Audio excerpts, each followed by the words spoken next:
Hello friends, चटोरी kitchen त्वचा में आप सभी का स्वागत है। आज मैं आप सभी के लिए लाई हूँ वेज तहरी की रेसिपी।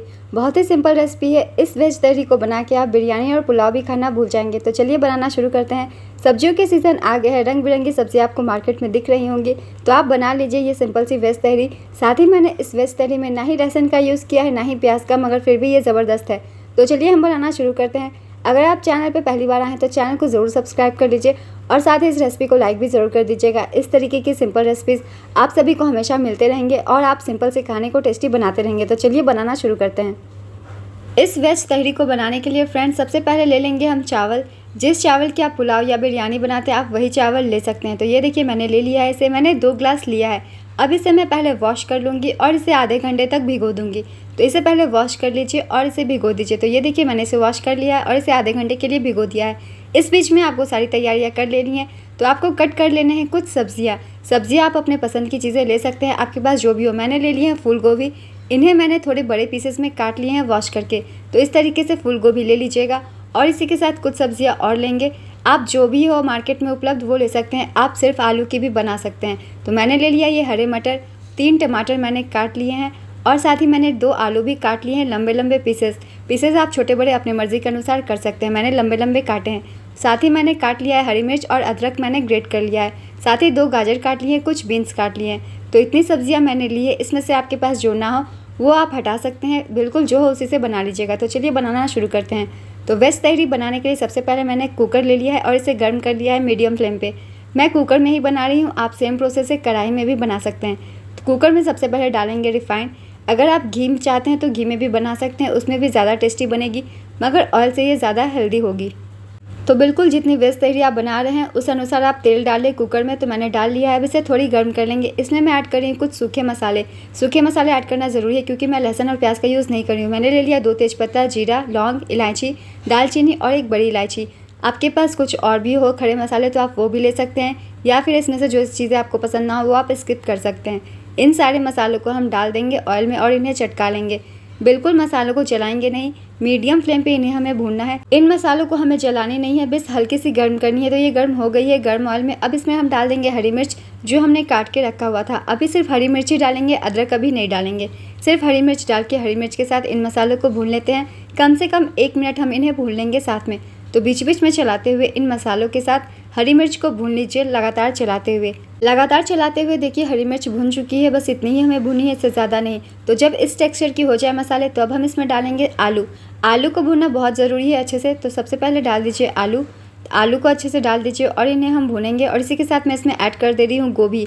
आलू और गोभी साथ में ही भून जाएंगे बहुत ही अच्छे से, इसलिए इन दोनों सब्जियों को आप पहले भून लीजिए। इन्हें भूनने में टाइम लगता है। सब्ज़ी आप जितने अच्छे तरीके से भूनेंगे तहरी उतनी ही अच्छी बनेगी। तो इस स्टेज पे गोभी और आलू को हम साथ में भून लेंगे ताकि इक्वली भून जाए ये सब्जियाँ। तो ज़्यादा नहीं, कम से कम 2 मिनट आलू और गोभी को हम बीच बीच में चलाते हुए भून लेते हैं। तो ये देखिए 2 मिनट के बाद ये सब्जियाँ भून चुकी है, कुछ इस टेक्सचर की हो गई है। बस इतनी ही हमें आलू और गोभी को भूनना होता है, ज़्यादा नहीं। तो कम से कम 3 मिनट लगेंगे मीडियम फ्लेम पे इस टेक्सचर की। जब तक आलू गोभी ना हो जाए आपको इसे भूनते रहना है।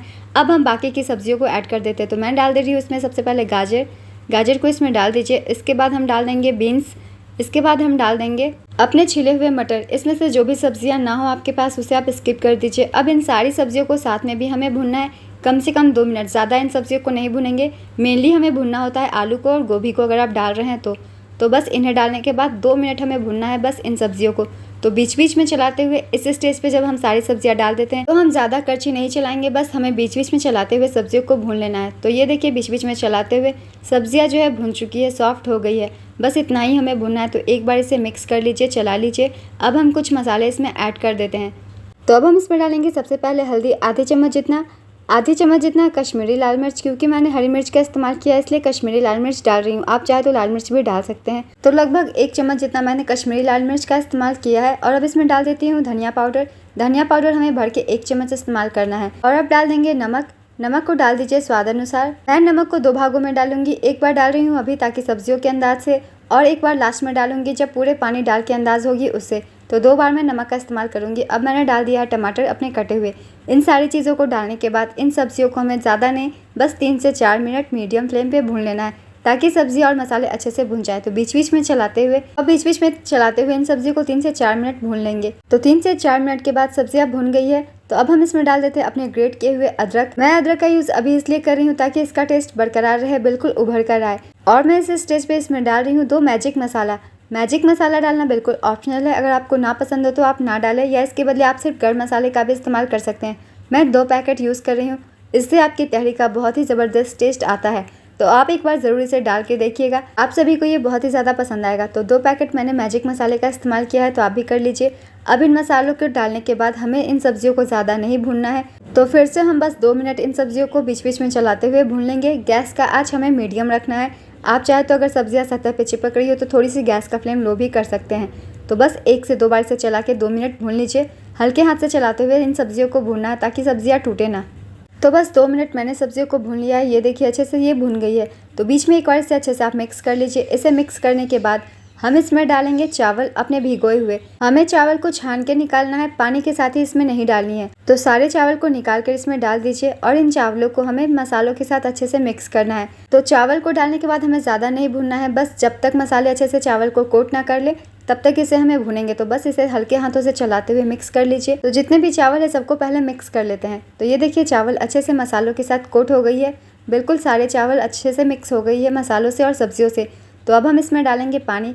पानी का अंदाज़ अपने चावल की क्वालिटी के अनुसार करें। मैंने इस ग्लास से लिए है 2 ग्लास चावल, पानी में डालूंगी 3 ग्लास। तो आप जिस नाप से चावल ले रहे हैं उसी कप से 1 ग्लास ज़्यादा या 1 कप ज़्यादा ग्लास पानी डाल दें, आपकी तहरी परफेक्ट बनेगी। तो मैंने 3 ग्लास पानी डाल दिया है क्योंकि मैंने 2 ग्लास चावल लिया था। भर भर के डालेंगे पानी क्योंकि इसमें सब्जियां भी हैं। तो ये दूसरा ग्लास है और 1 ग्लास और हमें पानी का यूज़ करना है। तो बस ज़्यादा नहीं, 1 ग्लास पानी और डाल देते हैं, बिल्कुल परफेक्ट हमारे खिले खिले से चावल बनेंगे। तो ये लास्ट ग्लास मैंने डाल दिया है। अब इन सारी चीज़ों को मिक्स कर देते हैं। तो इसे मैंने मिक्स कर लिया है। अब इसमें मैं डाल रही हूँ थोड़ी सी नमक और, क्योंकि पानी और चावल जाने के बाद ये थोड़ी फीकी सी लग रही होगी, तो मैं थोड़ी सी नमक इसमें और डाल देती हूँ अंदाज़न। पहले भी हमने नमक का इस्तेमाल किया है। और डालूंगी आधी छोटी चम्मच जितना गर्म मसाला और डालूंगी इसमें लास्ट कसूरी मेथी। हाथों से रब करके इसे डाल दीजिए, इससे आपके तहरी का टेस्ट बहुत ही अच्छा आएगा। आपको लगेगा ही नहीं ये तहरी है, बिल्कुल आपको पुलाव और बिरयानी जैसी इसकी टेस्ट नज़र आएगी। तो सारी चीज़ों को मिक्स करने के बाद इसके ढक्कन को हमें लगा लेना है और हमें ले लेनी है 1 सीटी। 1 सीटी में ये अच्छे से बन जाती है, तो 1 सीटी हम ले लेंगे। तो गैस का आँच मीडियम करके हम इसमें ले लेंगे 1 सीटी। तो ये देखिए 1 सीटी लग गई है। अब गैस को ऑफ कर दीजिए और अब हम इसके प्रेशर को निकलने देंगे। उसके बाद हम इसके ढक्कन को खोलेंगे। तो ये देखिए थोड़ी देर बाद इसके सारे प्रेशर निकल गए हैं। अब इसे हम एक बार चेक कर लेते हैं। तो कुकर के ढक्कन को खोल लीजिए और एक बार हम अपनी तहरी को चेक कर लेते हैं। बिल्कुल गर्मा गर्म तहरी हो गई है रेडी। ये देखिए सब्जियां ऊपर आ गई है। इससे हमें अब इस स्टेज पे हल्के हाथों से मिक्स करना है। अगर आपको जल्दबाजी ना हो तो आप इसे पहले अच्छे से ठंडा होने दें, तब मिक्स करें। ठंडे होने के बाद इसके चावल टूटने के चांसेस कम हो जाते हैं। तो जब ये ठंडी हो जाए तब भी आप इसे मिक्स कर सकते हैं, मगर आपको गर्मा गर्म खाना है तो बिल्कुल हल्के हाथों से आप इसे मिक्स कर लीजिए। तो ये देखिए चावल कितने खिले खिले से हैं, बिल्कुल परफेक्ट वेज तहरी है ये। आप सभी को ये बहुत ही ज़्यादा पसंद आएगी। तो ये देखिए मैंने इसे मिक्स कर लिया है, बस ये रेडी है खाने के लिए। आप इसे सिंपल से किसी भी चटनी के साथ खा सकते हैं, पापड़ के साथ खा सकते हैं या फिर रायते के साथ सर्व कर सकते हैं। तो इसे बनाना भी बहुत आसान है और साथ ही मैंने इसे बिना लहसुन और प्याज के बनाया है, तो आपको लहसुन और प्याज को कट करने की भी झंझट कम हो जाती है। तो इस रेसिपी को ज़रूर ट्राई कीजिए, बहुत ही हेल्दी है क्योंकि इसमें बहुत सारी सब्जियाँ हैं। तो आप सब इस रेसिपी को ट्राई कीजिए और मुझे कमेंट बॉक्स में बताइएगा आपको ये कैसी लगी वेज तहरी की रेसिपी। तो सिंपल सी रेसिपी आप सभी से ट्राई कीजिए। और अगर आप सभी को ये रेसिपी पसंद आई हो फ्रेंड्स, तो चैनल को ज़रूर सब्सक्राइब कर लीजिएगा। इस तरीके की सिंपल रेसिपीज़ आप सभी के लिए हमेशा आते रहेंगे। तो चलिए फिर मिलते हैं अगली रेसिपी के साथ। यूँ ही मेरे चैनल पे बने रहिए और अपना ढेर सारा प्यार देते रहिए।